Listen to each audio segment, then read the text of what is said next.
Bonsoir à vous toutes et à vous tous. Est-ce qu'on peut débuter? A priori, oui. Ouais, ok. Ouais, je pense que c'est bon.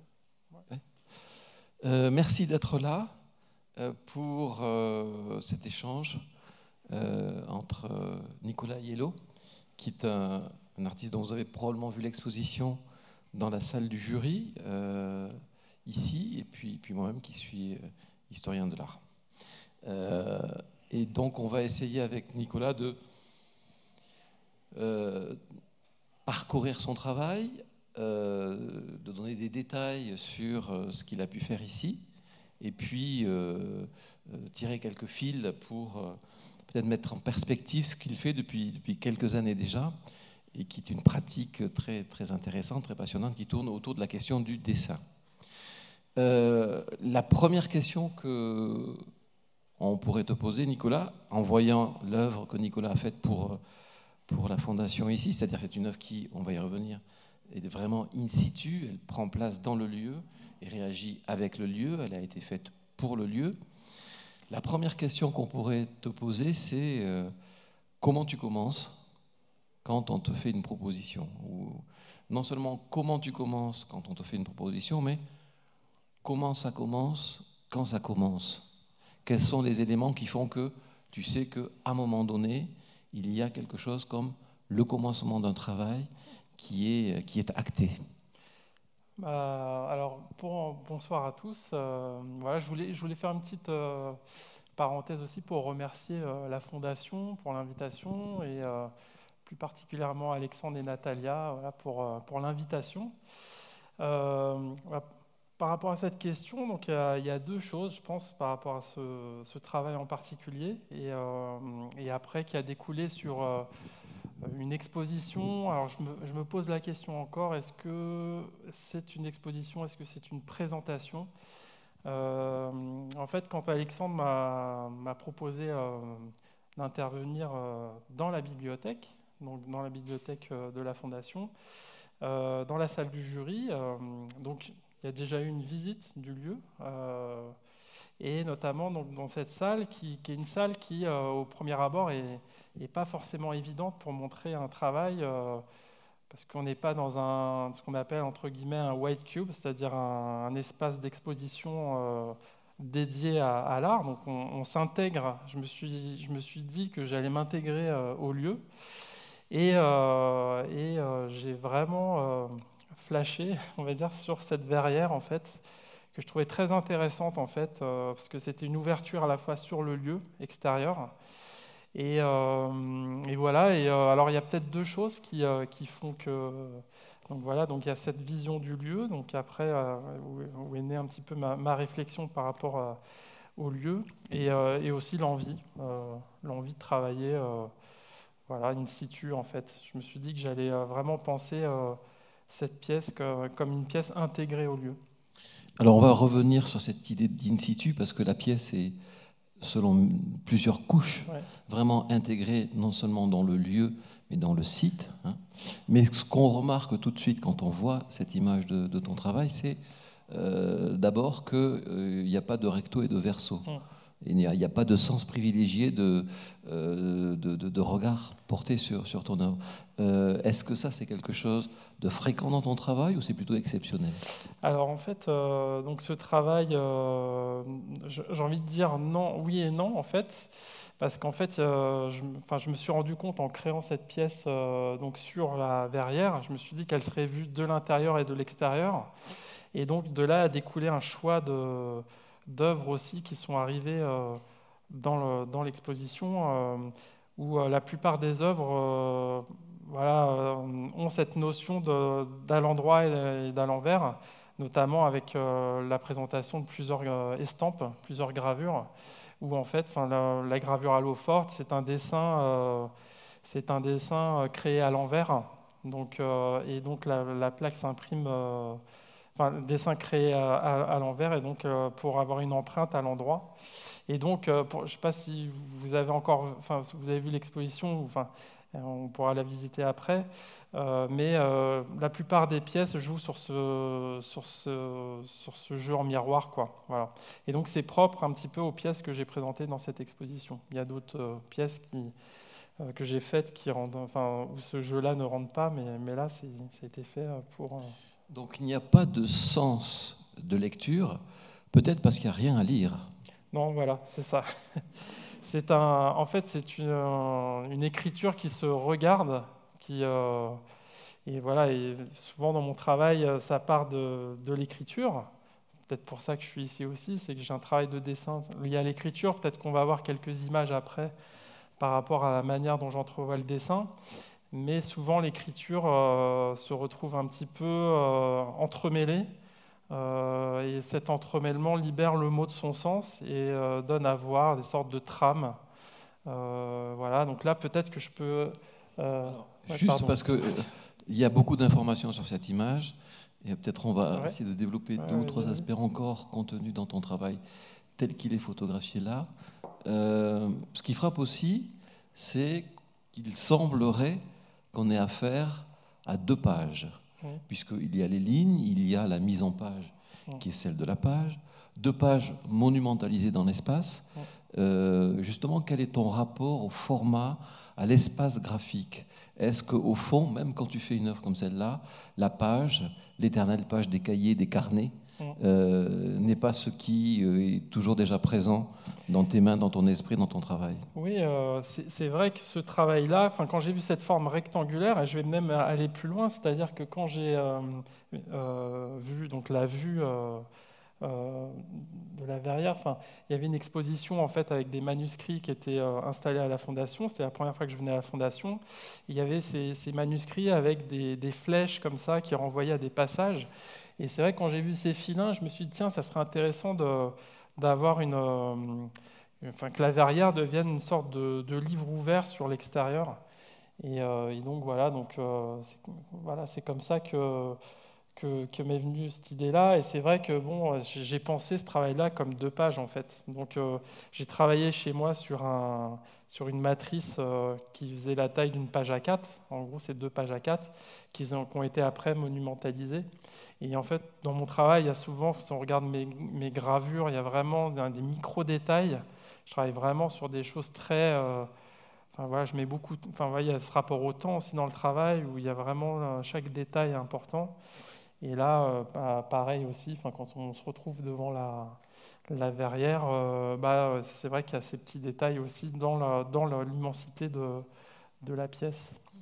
Donc, page monumentalisée, page située dans l'espace, pages sans recto ni verso, ou plutôt pages qui sont en même temps un recto et un verso.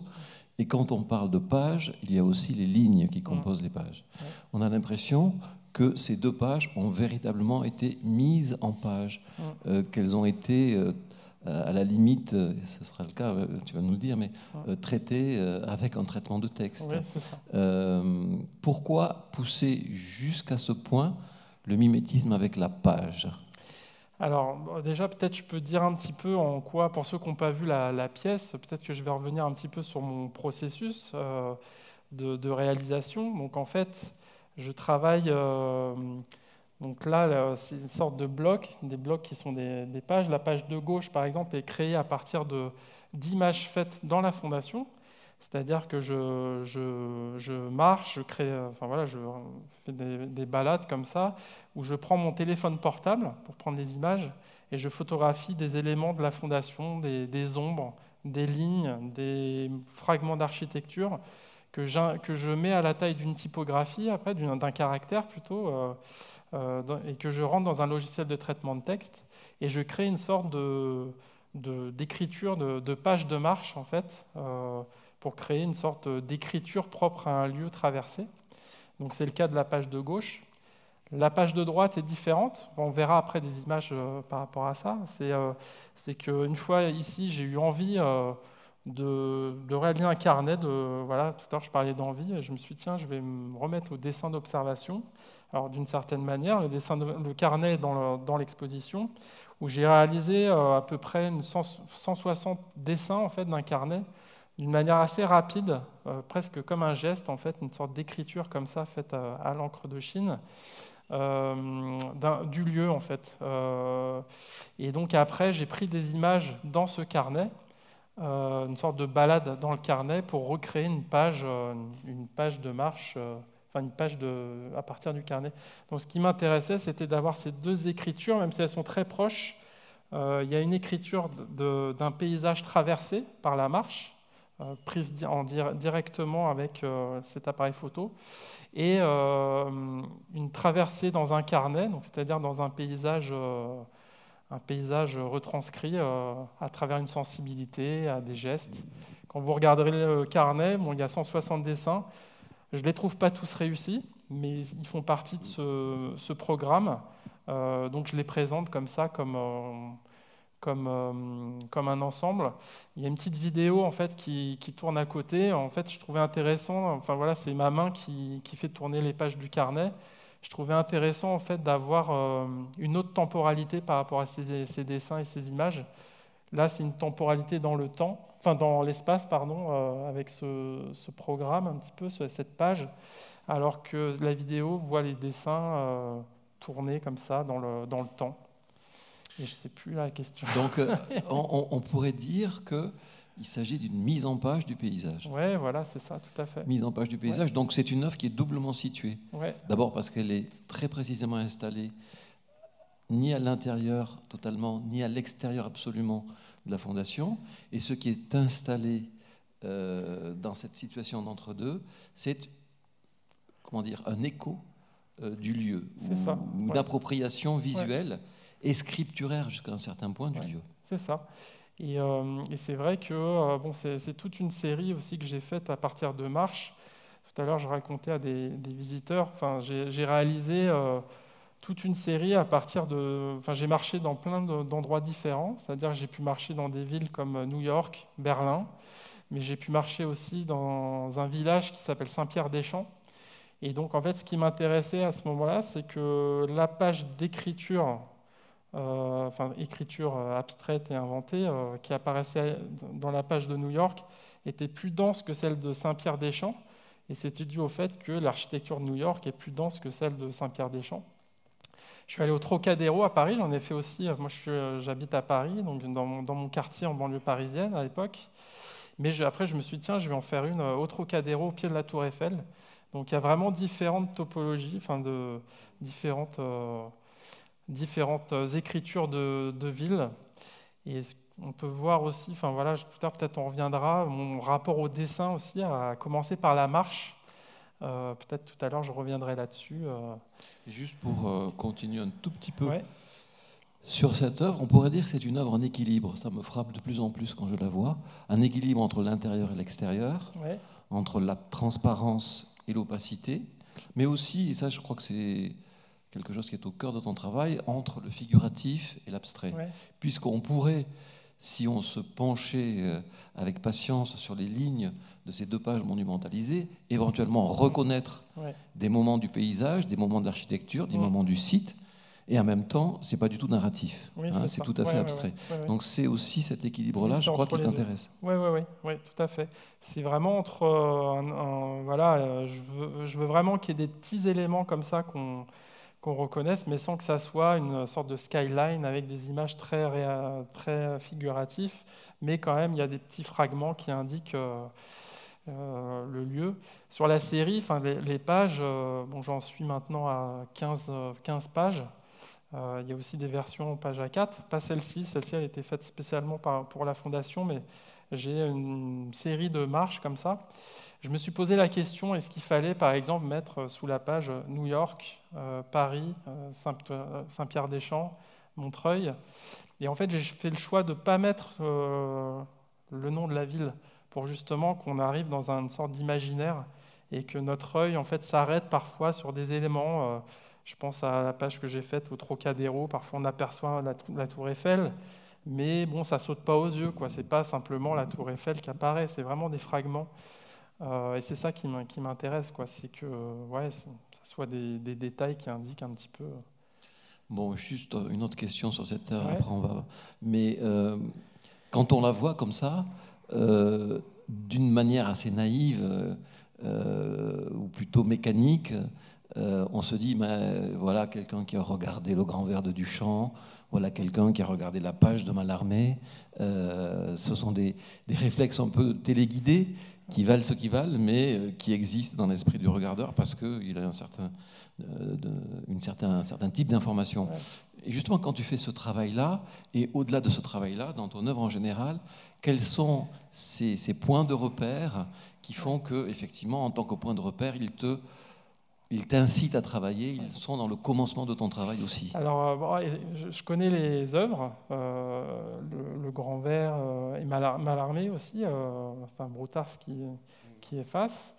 Peut-être je vais citer un artiste parce que j'ai été amené à faire ce travail en rencontrant un artiste, en travaillant avec Jacques Villeglay, qui est un nouveau réaliste voilà, qui a travaillé avec des artistes comme Yves Klein, Daniel Spoerry et d'autres, Niki de Saint-Phal, enfin voilà, toute la bande, quoi, Armand, César, Tinguely.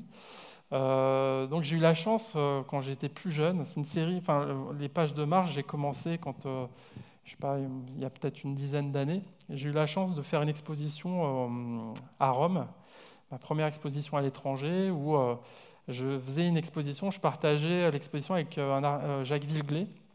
Et en fait, je présentais mes feuilles A4. Et en fait, arrivé là-bas à Rome, donc l'organisateur de l'exposition me dit, bon, bah, y a Jacques Villeglay qui veut te rencontrer. Donc moi, j'étais un petit peu stressé. Je dis, bon, Jacques Villeglay, je ne connaissais pas. Et là, j'ai vu arriver Jacques, voilà, un petit bonhomme, un petit monsieur, un grand monsieur de l'art, mais un petit monsieur par le physique, qui avait un pot de peinture dans un sachet. Il vient me voir et il me dit, je suis trop fatigué, je dois faire une peinture sociopolitique. Il devait faire son alphabet sociopolitique sur un mur de l'Institut Saint-Louis des Français.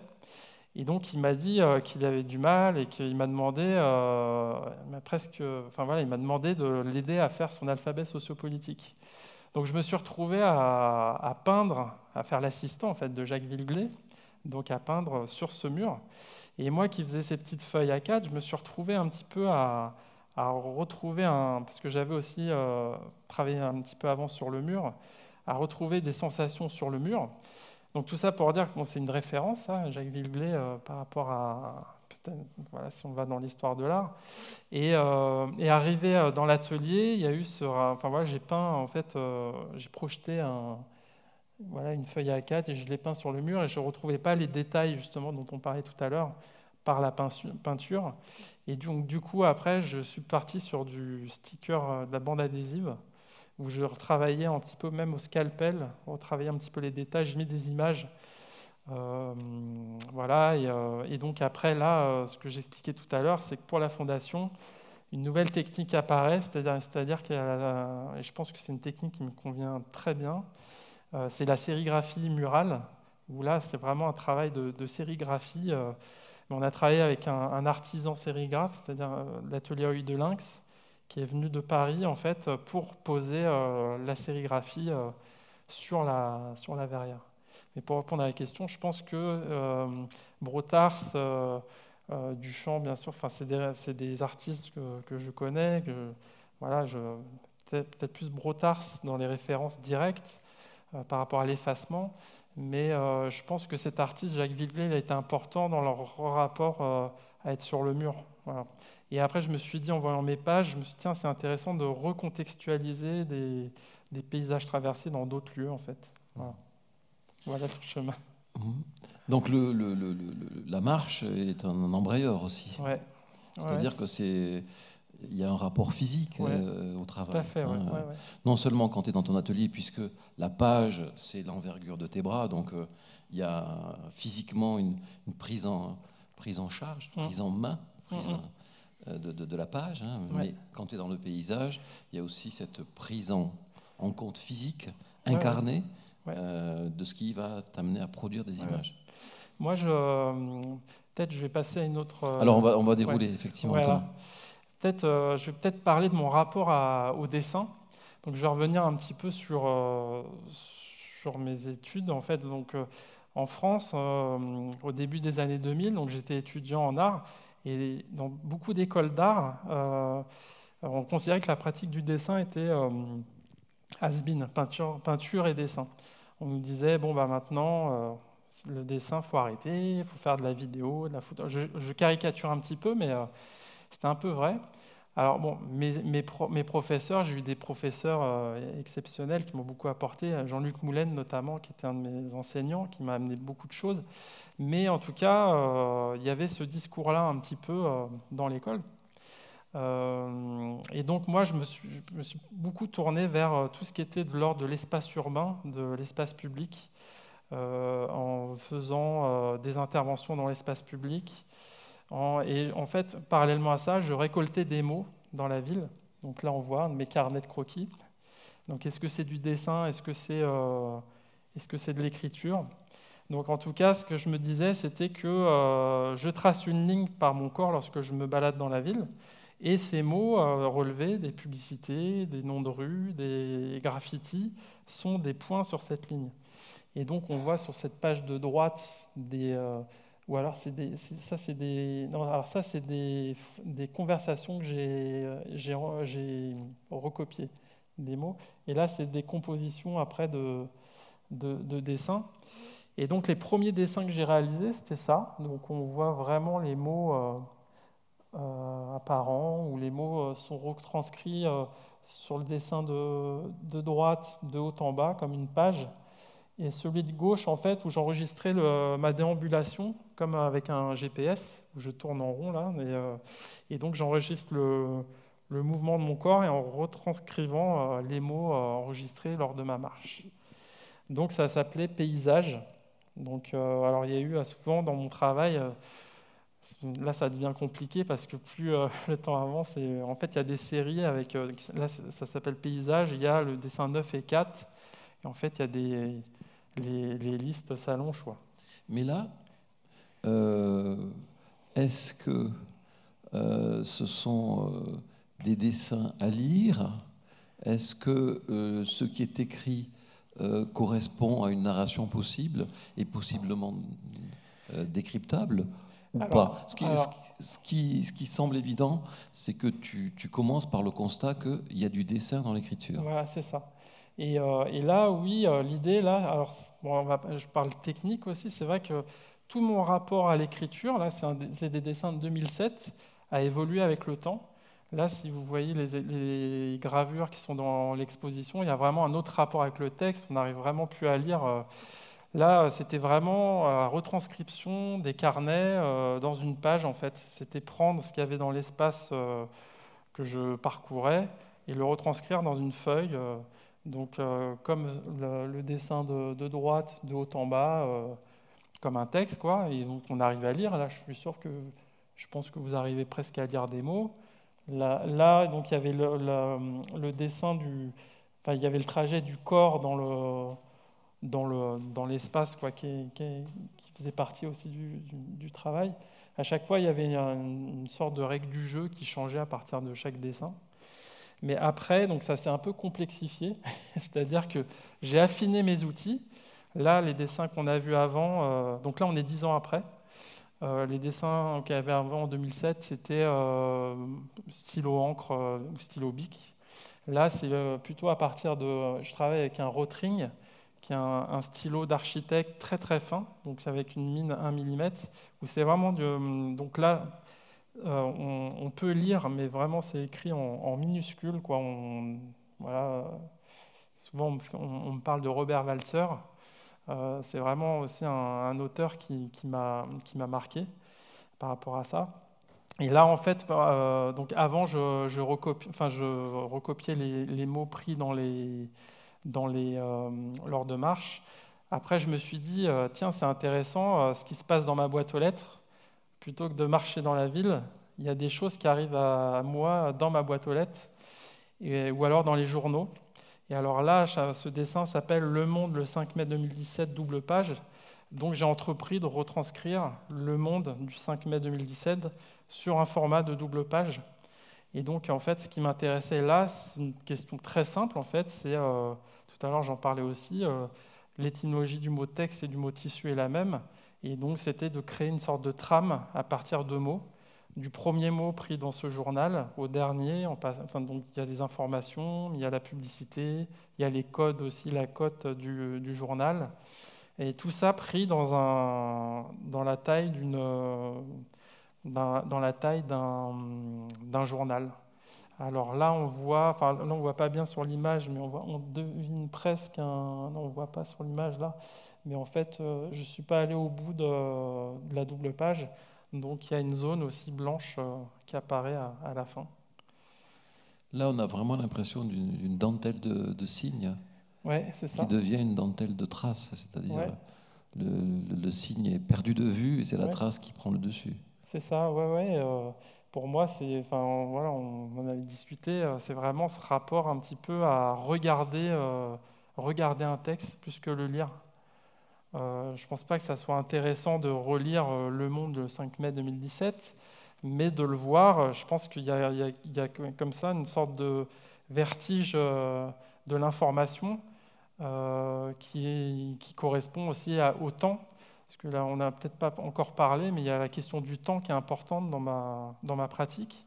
C'est-à-dire que je peux mettre très longtemps à faire un dessin.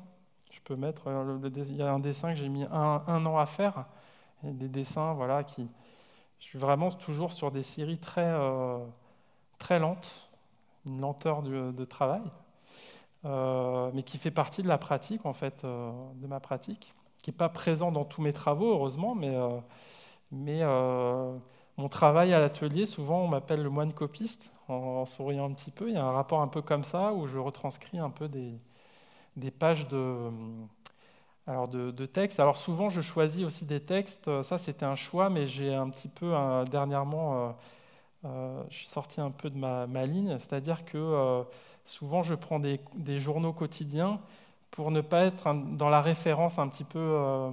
J'aurais pu prendre, par exemple, je parlais de Robert Walser. Il y avait un texte à un moment donné, je me suis dit, tiens, ce serait intéressant de retranscrire la promenade de Robert Walser, comme ça. Mais je ne l'ai jamais fait parce que je me suis dit, bon, voilà, je voulais pas. Enfin, je parle de Robert Walser, c'est une référence, mais je ne voulais pas faire une œuvre un petit peu toujours référencée. Donc, ce rapport au quotidien, c'est du temps, en fait, pour moi. Voilà. Ce qui est frappant, c'est que dans la pièce de la Fondation, ici, il n'y a pas de recto de verso, encore une fois. Hein. Il n'y a pas de sens privilégié de visibilité de l'œuvre. Et là, on se dit que, au fond, il n'y a pas de début ni de fin. Ouais. C'est-à-dire qu'on peut commencer n'importe où. Est-ce que la question de l'achèvement de ces dessins est une question qui est importante pour toi? Au fond, est-ce que tes dessins, quand ils sont terminés au sens où tu rends la feuille pour qu'elle soit montrée, est-ce qu'ils sont vraiment achevés ou tu pourrais les reprendre? Alors ça, c'est une bonne question. En fait, oui, dans cette série-là. Mais on va voir dans mon travail que j'ai deux types de travaux, on va dire, pour simplifier.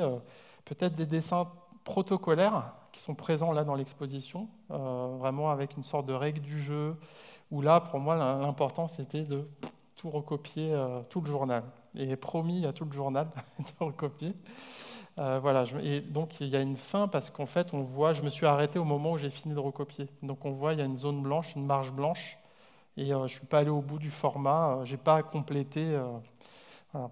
Par contre, il y a une autre peut-être série qu'on verra après, Archipel, qui est peut-être une série peut-être un peu plus. Il y a une picturalité, une sorte de page blanche où je laisse aller un petit peu mes gestes et mes expérimentations. Et alors tout ça pour dire que je voulais pas choisir à un moment donné, je me suis retrouvé, je me dis bon, il faut vraiment que tu ailles dans un chemin, et en fait j'aimais bien ces deux chemins. Et donc j'ai décidé de le matérialiser dans l'atelier, c'est-à-dire que dans mon atelier j'ai deux tables. J'ai une table où je pratique le dessin, on va dire, entre guillemets, protocolaire, où il y a une règle du jeu, où je recopie des documents, et une table où je peux faire, on va voir, des brous de noix, de l'aquarelle. Et en fait, je trouve que ce qui m'intéresse, ce que je me suis rendu compte, c'est qu'en fait, mon travail naissait un petit peu des deux. Par exemple, le carnet d'encre comme ça, qui est un outil pour moi de travail. C'est pas vraiment une œuvre, voilà, là. Tout à l'heure, il y a des gens qui le consultaient, ça me dérange pas. Mais c'était plus pour moi un élément qui m'a servi à faire la pièce de la fondation. Et en fait, les deux se nourrissent, quoi, les deux tables. Et donc, le fait d'avoir spatialisé ces questions dans l'atelier, ça m'a un peu enlevé ces questions un peu plus directions à suivre, quoi. J'ai 2 directions et l'une se nourrit de l'autre. Et alors là, on peut voir une pièce, par exemple, qui est dans l'exposition, c'est la neige d'écran. Et donc là, bon, elle n'est pas exposée. On s'est dit avec Alexandre, il y avait déjà les gravures qui faisaient un petit peu l'idée de trame. Donc ça, c'est toute une série. Donc c'est les 25 dessins qui existent, hein. Alors là, bon, la photo est coupée, mais c'est une ligne de 25 dessins.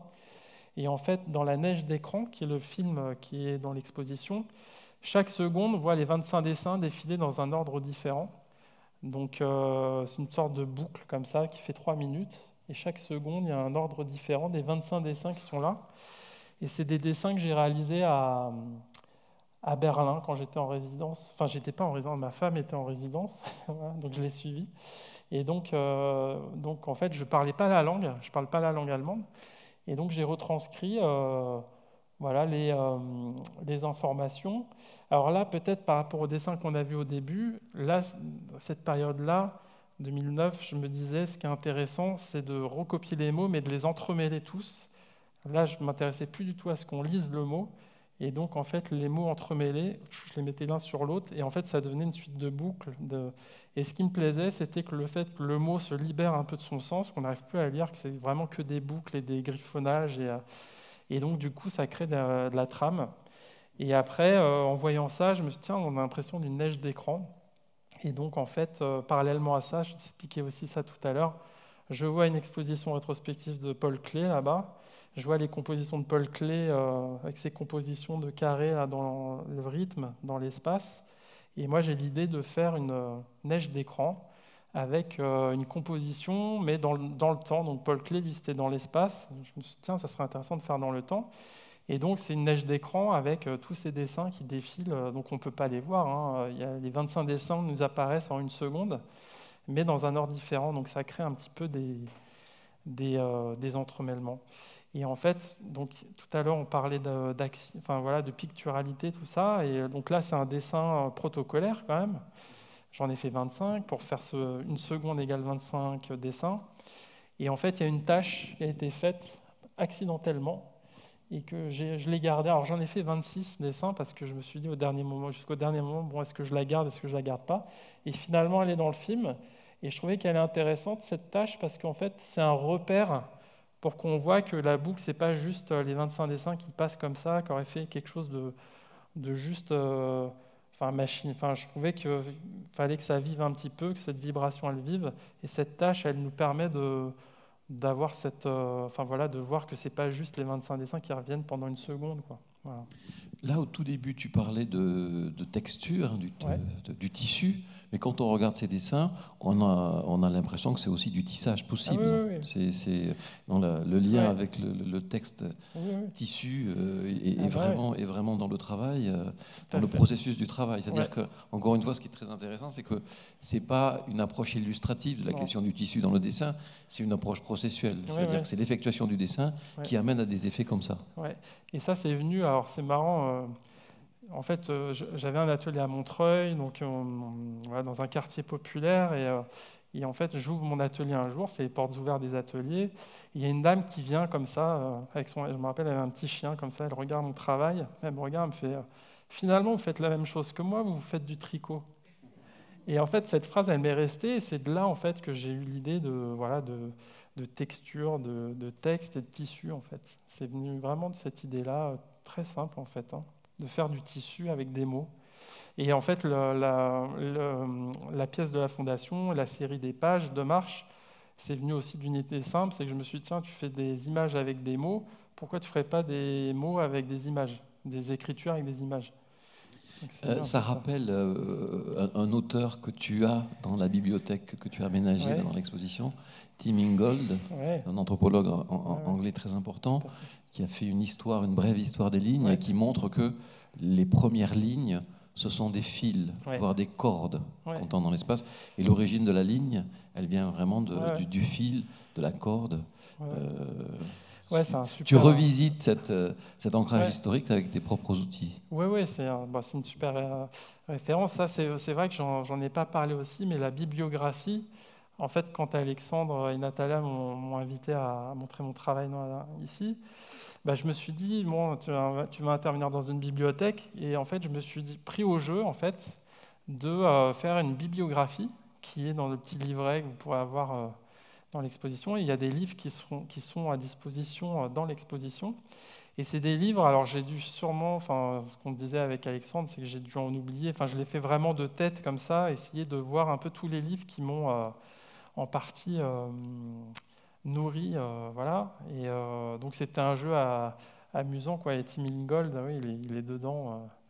Voilà. Et il y a aussi, alors là ils y sont pas, mais c'est vrai qu'il y a pas mal de livres. Alors, j'ai commencé le dessin en lisant des livres d'urbanisme, par exemple, les éditions Parenthèses. Je fais un peu de pub pour eux à Marseille. Voilà, il y avait un livre qui s'appelait Le langage des villes, où en fait, voilà, avec ces mots comme ça pris lors de marches, et voilà, ça m'a vraiment aussi nourri au début.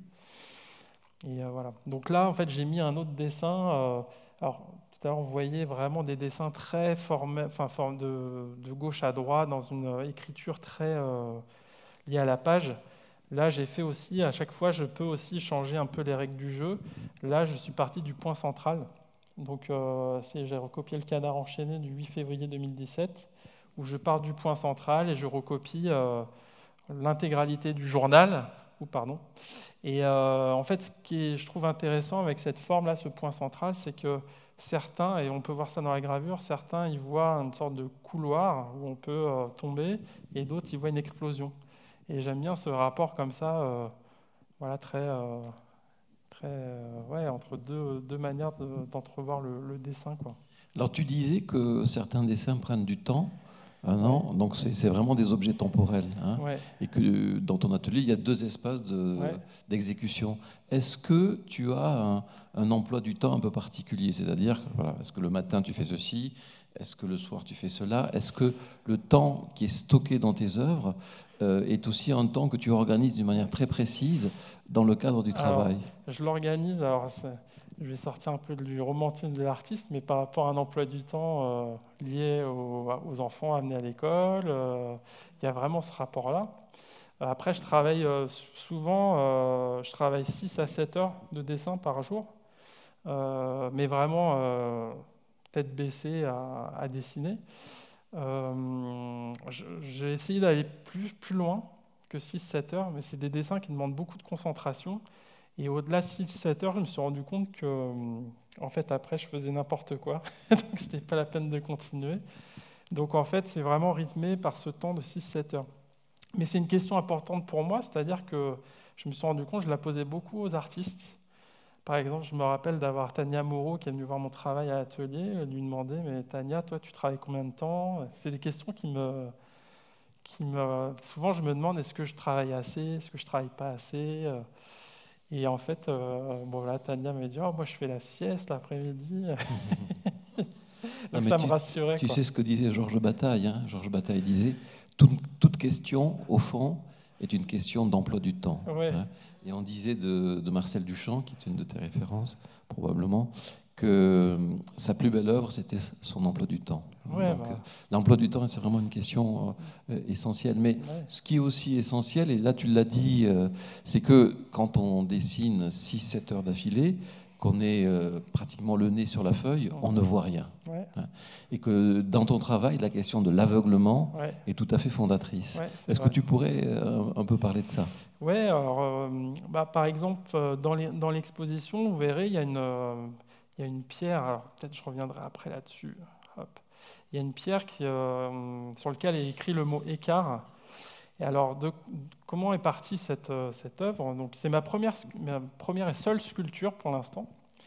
Donc, en fait, j'ai lu un texte de Jacques Derrida, donc qui est pas un texte d'ailleurs, c'est l'enregistrement d'une conférence qu'il a donnée autour d'une exposition qui s'appelait Mémoire d'aveugle, qui avait eu lieu au Louvre, que j'ai pas vu, je sais pas de quand elle date, mais j'ai pas vu l'exposition, mais j'ai vu le catalogue et j'ai lu ce texte qui m'intéressait, et où Jacques Derrida parle il y a 2 passages qui m'ont intéressé. Donc il parle du mot écart, qui à l'envers donne le mot tracé, Et il ajoute aussi un troisième mot, le mot carte, qui est un petit peu, enfin voilà, il fait tout un. Enfin, je trouvais le passage très intéressant sur ces liens en fait, entre ces trois mots. Donc moi, je me suis dit que j'allais garder ce mot écart qui donne le mot tracé en miroir. Et il y a un autre passage très intéressant donc, par rapport au dessin à l'aveugle, où il parle, en fait, on lui pose la question, est-ce que lui, il a un rapport au dessin? Alors dans un premier temps, il dit qu'il n'a aucun rapport au dessin, et après il se rattrape et il dit, ah si, en fait, il y en a un, je travaille beaucoup en conduisant, donc il prenait des notes en conduisant, et il dit que, en fait, après, il avait du mal à se relire, et donc que ça, c'est du dessin à l'aveugle pour lui. Donc en fait, c'est ce qui m'a donné l'idée de cette pièce. Donc c'est simplement une plaque de béton, comme une matrice sur laquelle est écrit en relief le mot écart. Alors ce mot écart, il est écrit d'une manière particulière, c'est-à-dire que moi, je voulais que ça soit écrit très simplement avec une écriture, donc j'essaie d'écrire. Alors ça aussi, l'écriture, les automatismes qu'on a, j'essaie d'écrire simplement le mot écart. Alors qu'est-ce que ça veut dire écrire simplement? Je faisais des pages comme ça, je fais non, ça va pas, et là, ça va pas. Et je voyais mon fils à côté qui, à l'époque, avait 4 ans et qui ne savait pas encore lire ni écrire et qui mimait un peu des fausses écritures, en fait. Je voyais, et c'était assez fascinant de le voir faire ça.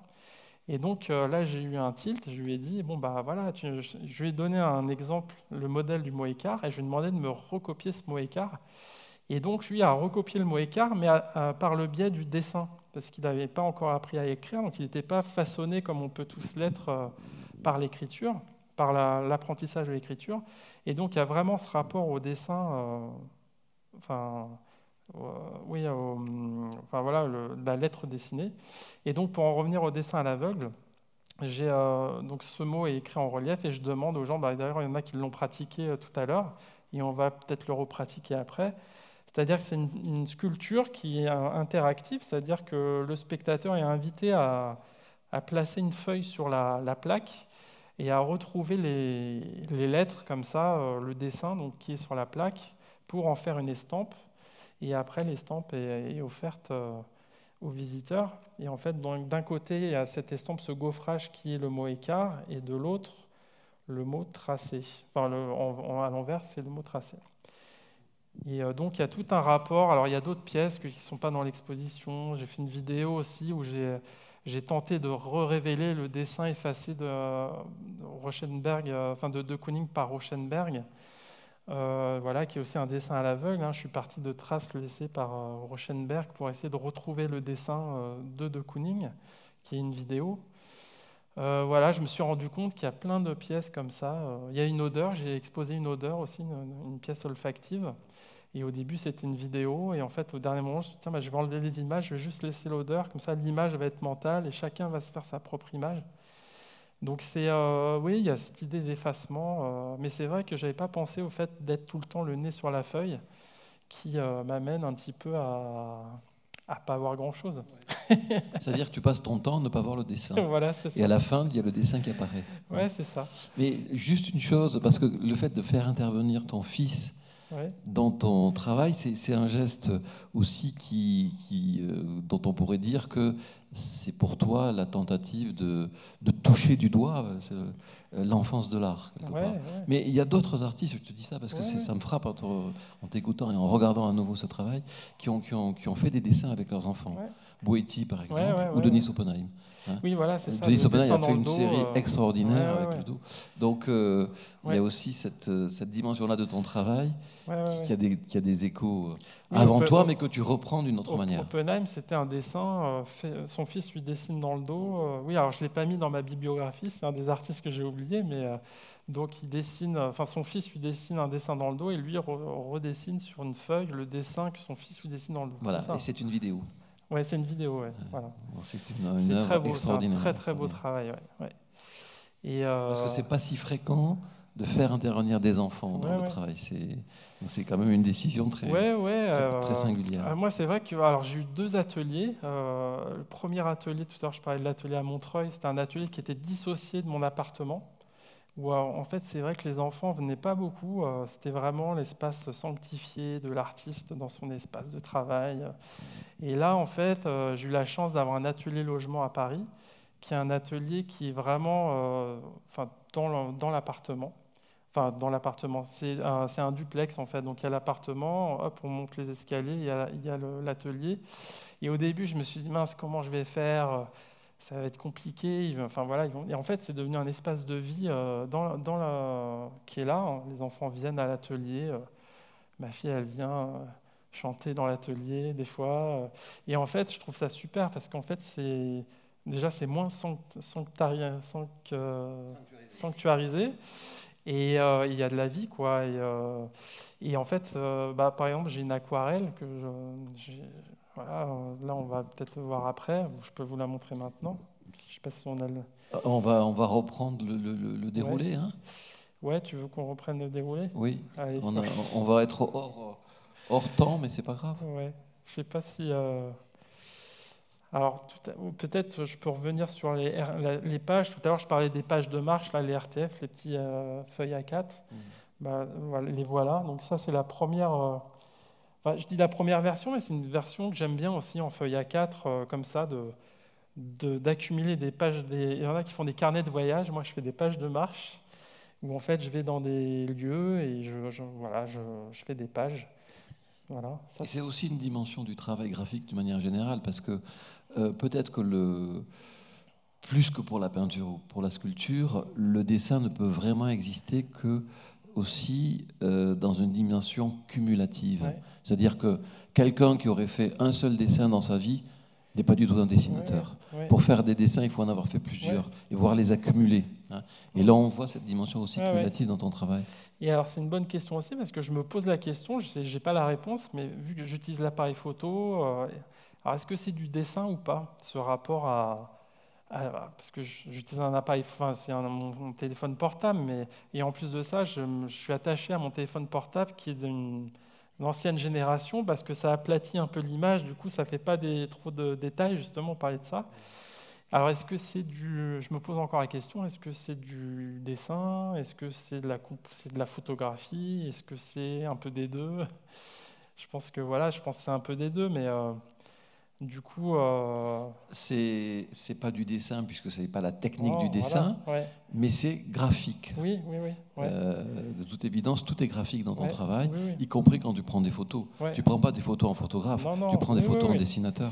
Voilà, je vois par exemple, je vais pouvoir prendre le rapport à ces deux lignes-là, et en fait, quand je prends ces deux lignes, la photo, elle n'a aucun intérêt, mais moi, quand je prends cette photo, je m'imagine à ces deux lignes associées à une autre image qui va être l'arête de l'architecture, qui va créer une sorte d'écriture, et qui va s'assembler à une autre image avec le point qui va être lumineux, qui va se transformer en rond dans un champ noir, et en fait, ça crée une sorte de... Donc finalement, c'est des formes que je mets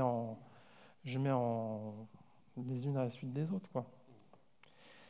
Et voilà, donc là c'était la base aussi du travail. Et pareil, donc je travaillais là c'est des bandes adhésives. Donc je travaillais avec une machine qui imprime, qui découpe.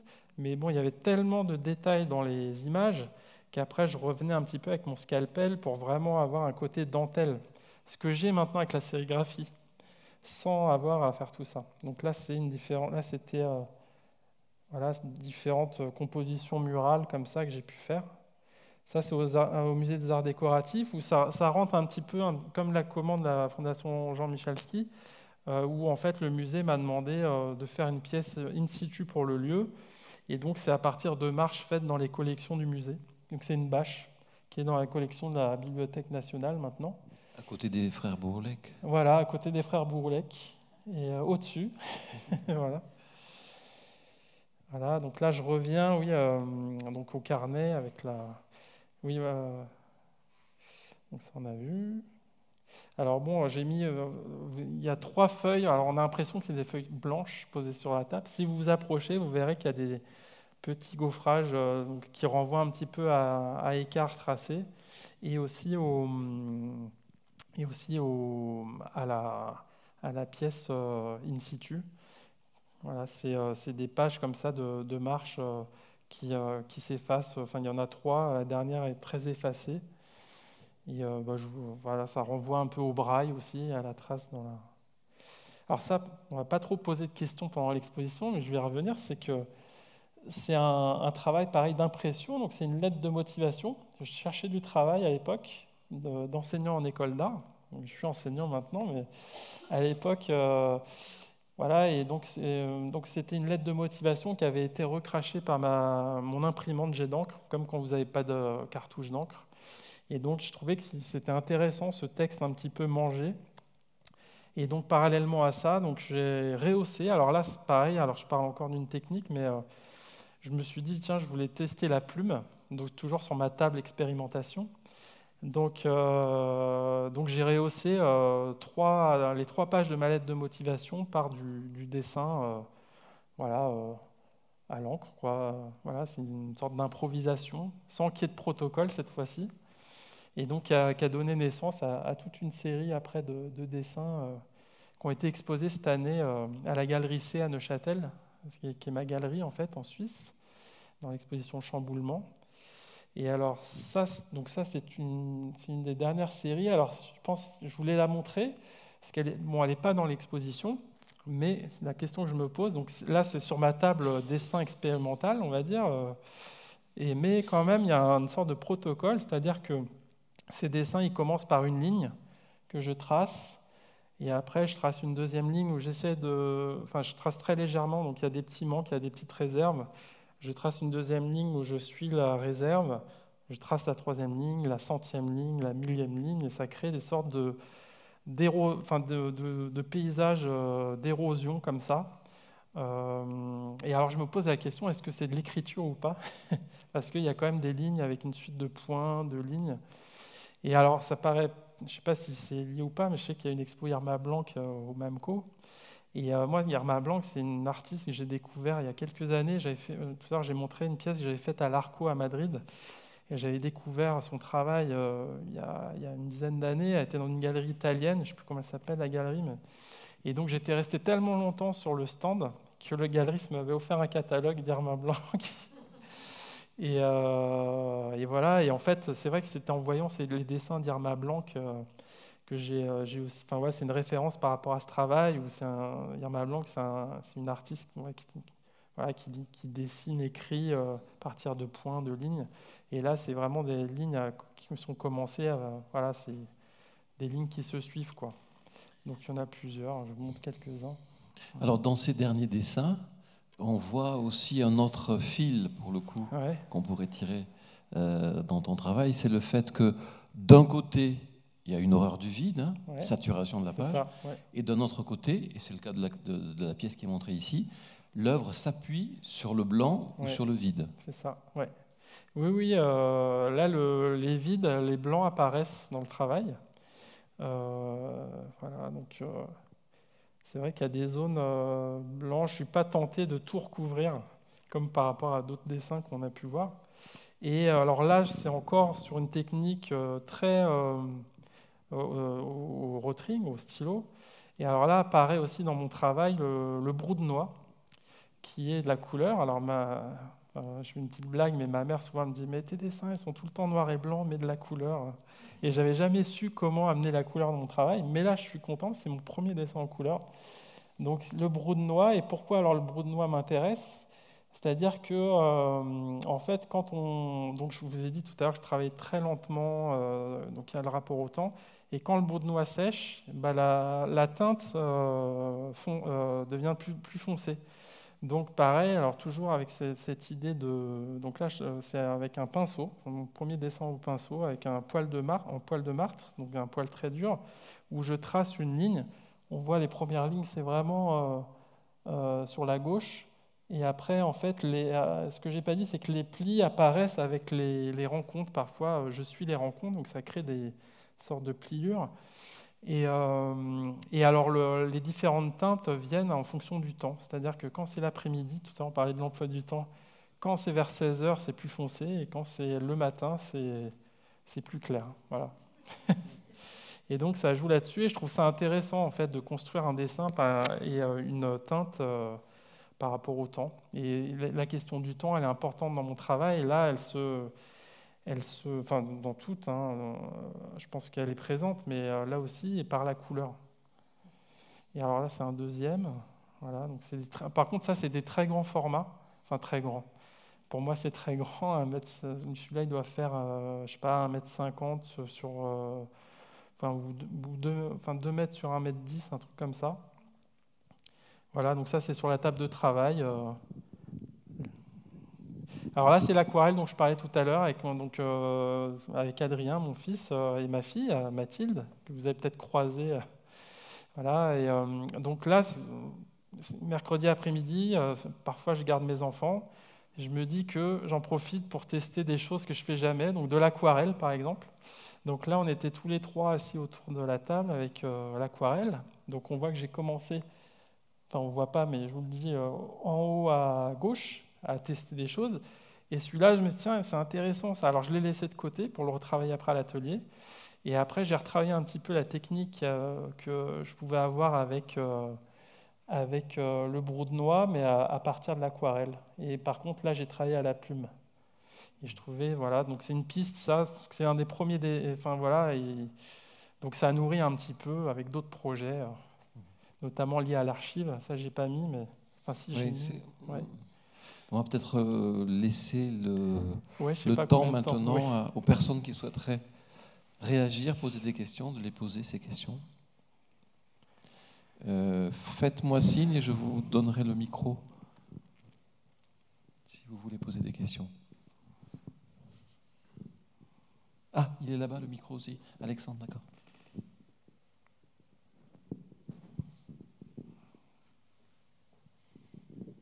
Oui, bonsoir. Merci. Bonjour, je comprends qu'il y a une volonté d'écrire des lignes qui ne sont du texte qui ne se lit pas, qui n'est pas à lire. Je comprends qu'il y a une manière de dépouiller les mots de leur sens, de se délivrer peut-être de l'empire du signe par son poids de signification. Mais il y a une chose qui m'interroge sur la question de la temporalité, d'assumer la temporalité, sur le fait de travailler dans des villes qui ne sont pas des paysages exempts d'historicité, et si la géographie, comme ça, une sorte de stratigraphie géographique apparaît dans les dessins, est-ce qu'il n'y a pas une question de l'histoire? Est-ce qu'il n'y a pas un discours sur l'histoire que vous pourriez peut-être éclairer, même si ça reste dans l'angle mort de votre travail? Et ce qui me donne envie de poser cette question, c'est les quelques livres de Sebald, où la marche, le paysage s'associe quand même à un discours sur l'histoire et les traces qui nous impriment, et voilà, les enfants aussi qui... Tout ça. Ouais, alors j'ai fait des projets, alors là, je ne les ai pas montrés, ou peut-être à la fin, j'ai fait différents travaux sur des archives. Par exemple, j'ai fait un projet où j'ai retranscrit différentes archives de ma propre famille, ou alors là j'ai mis qui sont peut-être plus liés à une mémoire, peut-être plus qu'à une histoire. Donc je m'intéresse aussi à ça. Là, par rapport à l'écriture, c'était vraiment aussi un autre type de travaux qui prenaient un autre angle par rapport à cette déambulation dans la ville. Là, le rapport à l'archive, ça c'est une série, alors c'est encore une commande d'un historien de l'art qui s'appelle Jeremy Curring, qui m'a proposé en fait de travailler à partir de dessins d'historiens de l'art. Et donc là, par exemple, je vous ai mis, donc c'est le premier, hein, c'est un travail en cours qui n'est pas encore fini, qui n'a jamais été encore présenté, mais c'est un travail qui a été fait à partir de dessins de Meyer Shapiro, où là, enfin, je montre cette série-là parce qu'il y a ce rapport à la mémoire qui a peut-être moins, c'est vrai, dans le travail des pages de marche, par exemple. Et là, en fait, donc, je suis parti des dessins de Meyer Shapiro pour les intégrer à des dessins. Donc, il y a un rapport à l'archive. Voilà, je ne sais pas si je réponds à la question.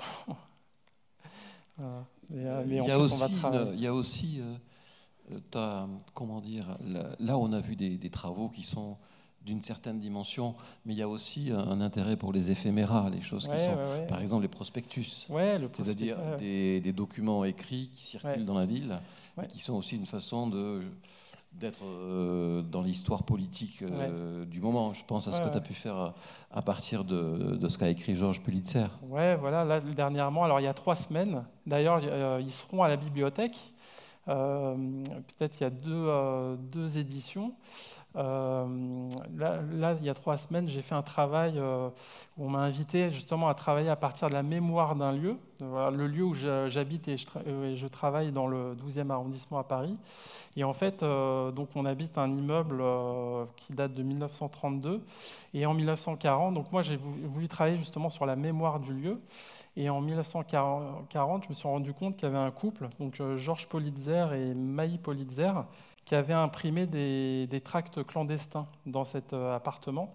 Et donc moi, le travail que j'ai effectué, qui sera à la bibliothèque, hein, j'en ai déposé un exemplaire, j'ai retranscrit, j'ai redessiné le premier tract imprimé par Georges Politzer et Maï Politzer dans l'immeuble du 12e arrondissement. Et alors l'exposition, la manière dont j'ai choisi de montrer ce travail, c'était que j'avais installé une table sous les fenêtres de l'immeuble où ce couple a imprimé ces tracts. Et en fait, je distribuais aux gens de l'immeuble et aux gens qui étaient là pour l'exposition ce facsimilé de tract. Donc là, il y a vraiment un travail sur la mémoire du lieu. J'ai pu faire aussi, alors pareil, il y a un livre qui s'appelle Le complot des pigeons, donc qui est aussi un ouvrage qui est à la bibliothèque, où j'ai un grand-père qui a été en prison à la prison de la Santé, et j'ai retranscrit, en fait, j'ai redessiné toute la correspondance de prison de cette correspondance. Mais ce qui m'intéressait, c'était ce rapport aussi du dialogue entre quelqu'un qui était détenu et le langage administratif, donc différents types de langages qui dialoguaient, quoi, ou qui dialoguaient pas justement, avec des passages censurés, tout ça. Et donc ça, c'est une série de 28 dessins. Donc là, il y a vraiment un travail sur la mémoire, alors peut-être moins avec le complot des pigeons, avec peut-être la mémoire d'un lieu de la prison de la Santé, mais c'est plus une mémoire peut-être liée à une personne et à un contexte. Mais en tout cas, Politzer, il y avait cette idée, le tract qui s'appelle d'un tract clandestin, il y avait cette idée de travailler vraiment sur la mémoire du lieu aussi, parce que j'étais physiquement dans le lieu, sous les fenêtres de l'immeuble où a été... Ouais.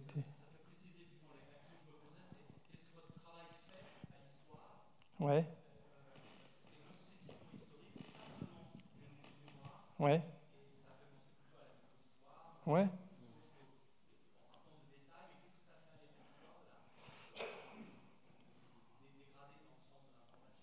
Ouais. Moi, je ne me définis pas comme historien, hein. Moi, je m'intéresse à l'histoire, mais je ne suis pas historien. Donc, c'est peut-être un regard... et c'est pour ça que des historiens me demandent. Par exemple, le complot des pigeons, Philippe Artière a écrit un texte sur mon travail.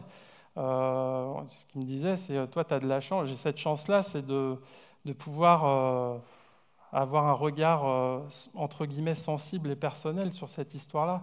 Peut-être qu'un historien qui se veut vraiment précis et voilà, ne peut pas avoir, c'est pas son rôle. Et moi, mon rôle, c'est pas d'être historien. Oui, voilà, ouais. Mais à partir d'une sensibilité artistique. C'est une approche plasticienne de l'histoire, Voilà. à partir de documents historiques. Quand, par exemple, je révèle le dessin effacé de Kooning, j'aurais pu faire une radiographie de l'œuvre et j'aurais eu le dessin parfait de Kooning. Moi, je me suis dit que j'allais partir des traces laissées par Rauschenberg sur le papier. Alors, ce que je révèle, ce n'est pas du tout le dessin, ça se rapproche, mais ce n'est pas le dessin exact de Kooning. Mais c'est ça qui me semble intéressant, c'est que moi, je peux avoir ce pas de côté. Et Jérémy Kering qui m'invite à intervenir dans son exposition, ou à Thierry bientôt à l'IMEC, c'est d'avoir un regard de plasticien. Je ne pense pas qu'il me demande d'être historien de l'art. Voilà. Et d'ailleurs, sur les dessins de Shapiro, j'ai fait aussi Warburg. Eux, c'est des... Enfin voilà, Jérémy, ça fait 5 ans qu'il cherche sur ce domaine-là. Au début, je me rappelle, j'avais acheté plein de bouquins sur Meyer-Shapiro. Je me dis, bon, il faut que je lise tout ça pour faire un projet. Et en fait, finalement, j'ai feuilleté les carnets. J'ai regardé beaucoup les carnets. Je me suis intéressé à des traces, des pliures, un dessin et des discussions avec Jérémy. Et c'est vraiment un regard pas du tout d'historien. Moi, je suis pas du tout historien. Par contre, ce Mais qui ça t'intéresse, m'intéresse. c'est la transmission des traces, Voilà, la oui. circulation Ouais. des traces, et donc quelque part la circulation de l'archive. Ouais. Ouais, c'est vrai. Ouais.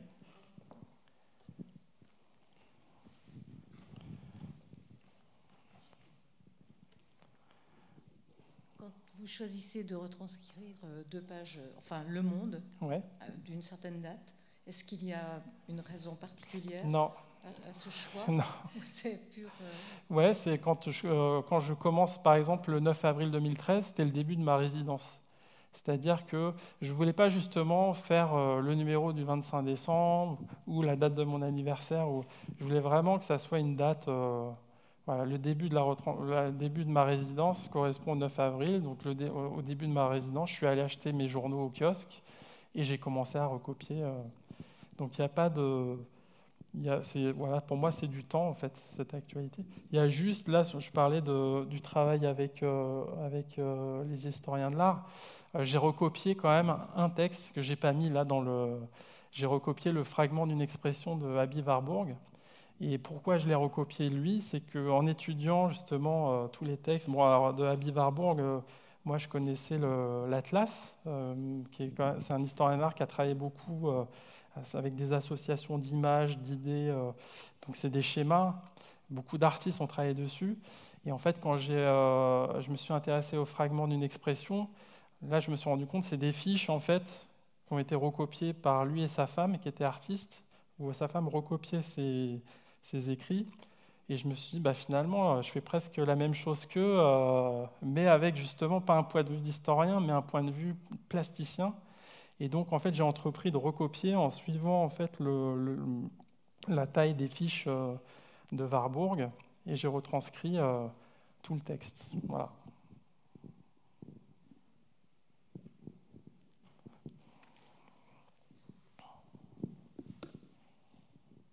Bonjour.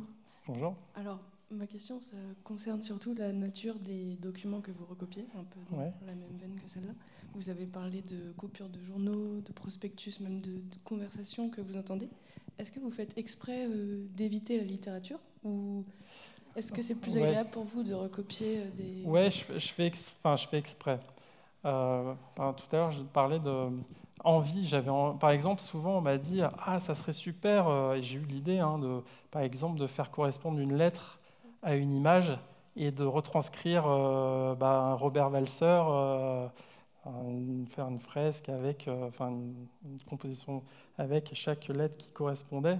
Mais je voulais éviter un petit peu le côté... l'artiste qui parle d'œuvres un peu révérencieuses par rapport à une œuvre littéraire, bien que Robert Walser, il est présent dans mon travail, sans que... je le cite souvent. Mais moi, par exemple, Robert Walser, c'est quelqu'un que j'ai connu, j'ai commencé à faire mon travail, et c'est un historien de l'art qui m'a dit « Tiens, tu connais Robert Walser ?» Et donc, je suis allé découvrir. C'est comme la rencontre avec Philippe Artière pour le Compo des pigeons. Quand je lui dis « en fait, là, j'ai fait des dessins, mais je vois que mon grand-père, quand il parle, il a un langage familier parce qu'il vient d'un milieu prolétaire, et qu'en face, il y a le langage administratif. » Lui, il me dit « Tu connais Michel Foucault ?» Je dis non, je vais aller lire, et c'est comme ça que Et donc, c'est comme ça, en fait, que... Mais je ne me suis pas dit que j'allais recopier Michel Foucault. Voilà. Je voulais vraiment rester dans un travail peut-être temporel et justement être moins dans la référence. Je le suis maintenant parce que j'ai recopié le Warburg et j'en suis très content. Mais voilà, ou par exemple la référence à Rauschenberg et de Kooning. Il y a quand même des choses comme ça, quand même, qui apparaissent. Et là, le Meilleur Shapiro... alors, j'ai lu des choses de Meilleur Shapiro, mais là, je suis vraiment dans les carnets et dans les dessins, et c'est ce qui me parle plus, quoi. Ça me parle, mais... Voilà. Mais peut-être ça viendra, Voilà. Mais peut-être pas encore osé.